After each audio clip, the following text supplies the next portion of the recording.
Πού οφείλεται η εμεινόπαυση? Η γυναίκα γεννιέται με ένα συγκεκριμένο αριθμό οθυλακίων, τα οποία υφίστανται ατρησία και μειώνονται σταδιακά. Υπάρχει διπλασιασμός του ρυθμού ατρησίας μετά την ηλικία των 37 ετών. Και η εμεινόπαυση επέρχεται όταν παραμένουν περίπου 1.000 οθυλάκια στην οοθήκη. Αρχικά υπάρχει σταδιακή αύξηση FSH με μεγαλύτερη και ταχύτερη διέγερση οοθυλακίων και τελικά μείωση οοθυλακίων, πτώση ιστραδιόλης και συνέπειες λόγω υποϊστρογονεμίας. Τώρα, γιατί μας ενδιαφέρει η εμεινόπαυση? Οι γυναίκες στα περισσότερα κράτη του δυτικού κόσμου έχουν προσδόκιμο επιβίωση στα 80 έτη. Υπό αυτή την έννοια και έχοντας στο μυαλό μας ότι η εμεινόπαυση ξεκινάει περίπου τα 50 έτη, άρα μία γυναίκα θα ζήσει το 1/3 της ζωής της ως εμεινοπαυσιακή. Και το 20% του πληθυσμού των γυναικών είναι στην εμεινόπαυση. Θα κάνω μία ειδική αναφορά στην πρώιμη εμεινόπαυση και στην πρόωρη οθική ανεπάρκεια. Η πρώιμη εμεινόπαυση είναι εμεινόπαυση σε ηλικίες 40 έως 45 ετών. Είναι αυτές οι γυναίκες που θα υποστούν τις συνέπειες εντονότερα. Και η πρόωρη οθική ανεπάρκεια είναι μια παθολογική κατάσταση και χρήζει διερεύνησης. Αφορά γυναίκες κάτω των 40 ετών. Πώς γίνεται η διάγνωση? Σε γυναίκα άνω των 45 ετών, η διάγνωση μπαίνει όταν υπάρχει αμηνόρια. Σε γυναίκα κάτω των 45 ετών, όταν υπάρχουν διαταραχές κύκλου ή αμηνόρια, σε συνδυασμό με υψηλή FSH.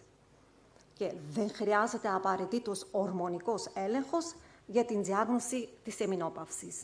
Αφορά γυναίκες άνω των 45 ετών.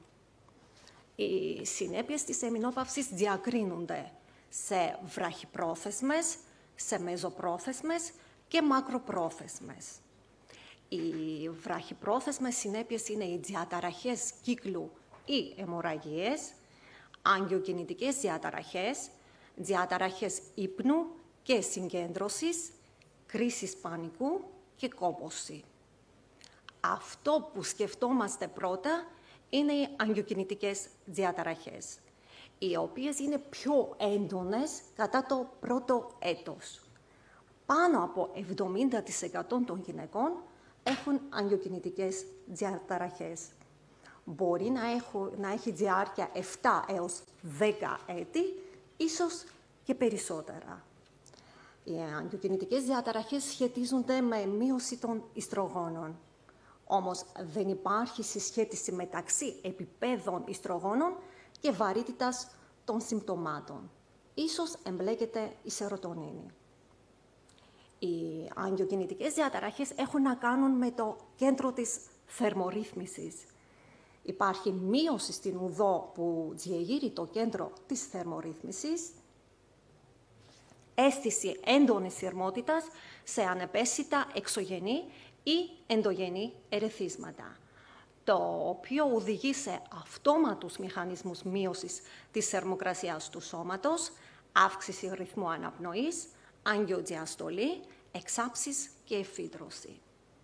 Οι μεζοπρόθεσμες συνέπειες έχουν να κάνουν με την μείωση των ιστρογόνων στο κολπικό επιθύλιο. Τα συμπτώματα είναι δυσπαρεύνοια, πτώση λίμπιντο και υποτροπιάζουσες ουρολιμώξεις. Είναι το ουρογεννητικό σύνδρομο της εμεινόπαυσης. Οι μακροπρόθεσμες συνέπειες είναι οσεοπόρωση, διαταραχές αγκιακού ενδοθυλίου, τα οποία οδηγούν σε υπέρταση και αθυρωμάτωση, κεντρική εναπόθεση λίπους και λέπτυνση του δέρματος και απώλεια ελαστικότητας λόγω εκφυλισμού του κολαγόνου και των ελαστικών ινών στο χώριο. Τα μαλλιά και τα νύχια είναι εύθραυστα, ξηρά, χωρίς γυαλάδα. Ίσως είναι και η άνοια. πώς αντιμετωπίζονται τα προβλήματα της εμεινόπαυσης. Συστήνουμε αλλαγές τρόπου ζωής, σωματική άσκηση, μείωση καφεΐνης, καπνίσματος, αλκοόλ και καυτερών φαγητών, διατήρηση φυσιολογικού σωματικού βάρους ή απώλεια βάρους και ρουχισμός με πολλαπλές στρώσεις. Και προσοχή στους παράγοντες κινδύνου οσιοπόρωσης. Υπάρχει ειδικός διατροφικός οδηγός για τις εμεινοπαυσιακές γυναίκες. Και σύμφωνα με αυτό, οι διατροφικές ανάγκες κατά την εμεινόπαυση δεν διαφέρουν από εκείνες των γυναικών που βρίσκονται στην αναπαραγωγική ηλικία. Ωστόσο, οι γυναίκες κατά την περίοδο αυτή έχουν μειωμένες ανάγκες, δηλαδή χρειάζονται λιγότερες θερμίδες καθημερινά σε σχέση με τις γυναίκες αναπαραγωγικής ηλικίας. Και οι εμεινοπαυσιακές γυναίκες πρέπει συχνά να λαμβάνουν δημητριακά, σπόρια όπως είναι ηλιόσπορος, λιναρόσπορος, όσπρια, λαχανικά και σόγια. Είναι τρόφες πλούσιες σε φυτοϊστρογόνα. Περνάμε στη θεραπεία. Η θεραπεία ορμονικής υποκατάστασης είναι αποτελεσματική θεραπεία στην αντιμετώπιση των αγκιοκινητικών διαταραχών. Υπάρχει βελτίωση εντός μηνός των συμπτωμάτων μετά την λήψη και μακροπρόθεσμα βελτιώνει την οσιοπόρωση και την κολπική ατροφία.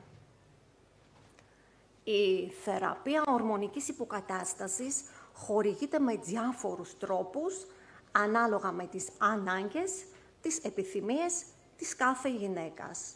Τα ιστρογόνα από το στόματος ή διαδερμικά, προγεστερόνια από το στόματος, κολπικά, ενδομήτρια ή διαδερμικά. Αυτή είναι τύπη θεραπείας υποκατάστασης, είναι συνδυασμένο κυκλικό, συνδυασμένο συνεχές, είναι και την πολλώνη. Τα τελευταία χρόνια υπάρχει ενδιαφέρον για τα ανδρογονικά σκευάσματα. Όμως, στην Ελλάδα δεν υπάρχουν διαθέσιμα ανδρογονικά σκευάσματα για τις εμεινοπαυσιακές γυναίκες. Πώς αντιμετωπίζεται η κολπική ατροφία? Με τοπική χορήγηση ιστρογόνων υπέρος. Πριν την έναρξη της θεραπείας, πρέπει να αξιολογηθούν οι παράγοντες κινδύνου για καρδιαγγειακά νοσήματα. Να γίνει έλεγχος αρτηριακής πίεσης, λιπιδαιμικό προφίλ και παράγοντες κινδύνου για την οσιοπόρωση. Μέτρηση οστικής πυκνότητας αναφοράς και επανάληψη κάθε 2-3 χρόνια και επίπεδα βιταμίνης D. Και βεβαίως προσυμπτωματικός έλεγχος μαστού τραχύλου ως οφείλει. Πώς επιλέγουμε σκεύασμα? Προσθήκη προγεστερόνης πάντα για προστασία ενδομητρίου εφόσον υπάρχει μήτρα. Όταν δεν έχει συμπληρωθεί ένας χρόνος από την τελευταία έμεινο-ρίση, διαλέγουμε κυκλικό σχήμα. Διατηρούμε για 5 χρόνια ή έως την ηλικία 54 ετών. Και μετά, μετάβαση σε συνεχές σχήμα. Όταν έχει περάσει ένας χρόνος από την τελευταία έμεινο-ρίση και εφόσον η γυναίκα δεν επιθυμεί έμεινο-ρίση, μπορεί να λάβει συνεχές σχήμα ή την πολλώνη. Όμως όλα αυτό σε θεωρητικό επίπεδο. Το θέμα είναι τι υπάρχει στην Ελλάδα. Κατά καιρούς έχουμε ελλείψεις διάφορων σκευασμάτων. Μετά την έναρξη θεραπείας, η παρακολούθηση των γυναικών περιλαμβάνει ένα ραντεβού στο τρίμηνο με σκοπό την προσαρμογή της δοσολογίας σε 6 μήνες και ανά έτος, όπου η θεραπεία επανεξετάζεται και γίνεται ετήσιος μεταβολικός έλεγχος. Συνήθως η διακοπή της θεραπείας γίνεται 5 χρόνια μετά την έναρξη ή σε ηλικία 5 ετών. Όμως χωρίς να υπάρχει σαφής επιστημονική βάση γι' αυτό. Σε νεότερες γυναίκες, η λήψη συνεχίζεται μέχρι τα 50 και πρέπει να υπάρχει σταδιακή μείωση ιστρογόνων για αποφυγή rebound συμπτωμάτων. Όμως υπάρχουν αντενδείξεις στην θεραπεία ορμονικής υποκατάστασης, όπως ιστορικό θρομβοεμβολικό επεισοδίο, ατομικό ιστορικό καρκίνο μαστού, αδιάγνωστη κολπική αιμόρρεια κτλ. Όμως υπάρχουν και πολλές γυναίκες που λαμβάνουν βότανα για την αντιμετώπιση συμπτωμάτων της εμεινόπαυσης. Όμως και αυτά μπορεί να έχουν παρενέργειας, όπως το βαλσαμόχορτο, σε όλους μας γνωστό. Όμως μειώνει την αποτελεσματικότητα μιας σειράς φαρμάκων. Άλλα βότανα μπορεί να προκαλέσουν αιμορραγικά επεισόδια ή υπατοκυταρικές βλάβες. Γι' αυτό προσοχή, άρα και αυτά έχουν αντενδείξεις. Λόγω αυτών των αντενδείξεων που ανέφερα, μπορεί να είναι χρήσιμη η χορήγηση συμπληρωμάτων διατροφής. Ανάλογα με την βαρύτητα των συμπτωμάτων της εμεινόπαυσης, διαφοροποιούνται και οι ποσότητες των βοτάνων στα συμπληρώματα διατροφής. Μιλάμε για τα φυτοϊστρογόνα. Είναι ουσίες που παράγονται από τα φύτα. Στις Ηνωμένες Πολιτείες και το Ηνωμένο Βασίλειο, το 80% των μετεμεινοπαυσιακών γυναικών χρησιμοποιούν φυτικά φάρμακα και περίπου 70% από αυτών πιστεύουν ότι τα συμπληρώματα εξαλείφουν τα προβλήματά τους και είναι ασφαλή. Και πολλές έρευνες έχουν δείξει ότι η κατανάλωση φυτοϊστρογόνων στην διατροφή των γυναικών της Ασίας έχει οδηγήσει σε μείωση των συμπτωμάτων της εμεινόπαυσης. Περνάμε στα φυτοϊστρογόνα, που είναι η κυριότερη ομάδα φυτοϊστρογόνων αποτελούν τα φλαβονοειδή. Τα φλαβονοειδή χωρίζονται σε ιζοφλαβόνες με κύρια πηγή τη σόγια, κουμεστάνες που περιέχει το τριφύλι και λιγνάνες. Ο λινορόσπορος είναι πλούσια πηγή. Πώς δρούν τα φυτοϊστρογόνα? Μπορούν να αλληλεπιδράσουν και με 2 τύπους ιστρογονικών υποδοχέων. Η δράση των φυτοϊστρογόνων οφείλεται στην δομική τους ομοιότητα με την 17β-ιστραδιόλη. Δρούν σε υποδοχές σερωτονίνης και νορεπινεφρίνης και μειώνουν τις εξάψεις. Ποια είναι τα ωφέλη? Οι μελέτες που αξιολόγησαν την επίδραση των σκευασμάτων που περιέχουν φυτοϊστρογόνα παρουσίασαν κάποια ωφέλη στη μείωση των παρακάτω συμπτωμάτων. Συχνότητα των εξάψεων, το βαθμό της κολπικής ξηρότητας, νυχτερινές εφηδρώσεις, άγχος, έλλειψη ενέργειας και ταχυκαρδίες. Τα φυτοϊστρογόνα μπορούν να βελτιώσουν και την υγεία των οστών και έτσι να μειώσουν τον κίνδυνο οσιοπόρωσης. Πρόσφατα έγινε μία έρευνα σε μετεμεινοπαυσιακές γυναίκες που κατανάλωσαν δίαιτα πλούσια σε σόγια. Τα αποτελέσματα έδειξαν δραστηριότητα των οσιοβλαστών και υποδηλώνουν ότι η σόγια μπορεί να έχει ευερτικές επιδράσεις στην υγεία των οστών. Έχω μιλήσει για την σημασία της διατροφής στην εμεινόπαυση. Όμως γνωρίζουμε πως δεν μπορεί να υπάρχει μία ισορροπημένη διατροφή.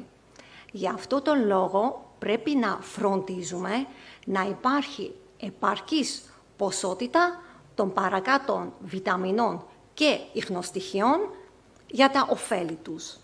Οι βιταμίνες συμπλέγματος B είναι σημαντικές καθώς συνεισφέρουν στην εξισορρόπηση των γυναικείων ορμονών, μειώνοντας τα ημνοπαυσιακά συμπτώματα. Η βιταμίνη D και ο ψευδάργυρος και το μαγνήσιο διαδραματίζουν σημαντικό ρόλο στην πρόληψη της απώλειας του οστού και στην μείωση του κίνδυνου των καταγμάτων. Η βιταμίνη D επίσης διευκολύνει την εντερική απορρόφηση του ασβεσίου και συμβάλλει στην διατήρηση της οστικής πυκνότητας. Η βιταμίνη Α παίζει ρόλο στην διατήρηση φυσιολογικής επιδερμίδας και βλενογόνου. Βιοτίνη, ψευδάργυρος και βιταμίνη C συμβάλλουν στην υγεία δέρματος και μαλλιών, χρώμιο στην διατήρηση σωματικού βάρους και το ιώδιο παρεμβαίνει σε διάφορες μεταβολικές διεργασίες. Κλείνοντας, περνάμε στα συμπεράσματα. Τα προβλήματα της κλιμακτηρίου εμεινόπαυσης αφορούν μεγάλη μάζα του γυναικείου πληθυσμού. Πρέπει να γίνει σωστή ενημέρωση για τις συνέπειες, για τις αγκιοκινητικές διαταραχές, ουρογεννητικό σύνδρομο εμεινόπαυσης, για την οστεοπόρωση. Πρέπει να γίνει σύσταση για αλλαγή στον τρόπο ζωής και ειδική διατροφή. Η θεραπεία ορμονικής υποκατάστασης χρησιμοποιείται για την αντιμετώπιση των συνεπειών. Όμως, προσοχή στις αντενδείξεις.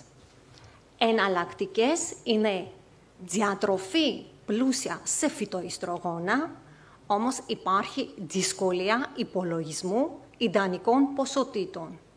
Και τα φυτικά σκευάσματα, αλλά είναι μεμονωμένα συστατικά και δεν καλύπτουν όλα τα συμπτώματα.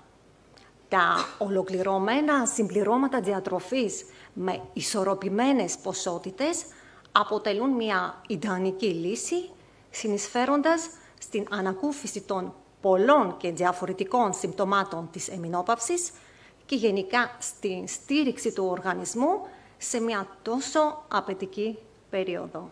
Σας ευχαριστώ για την προσοχή.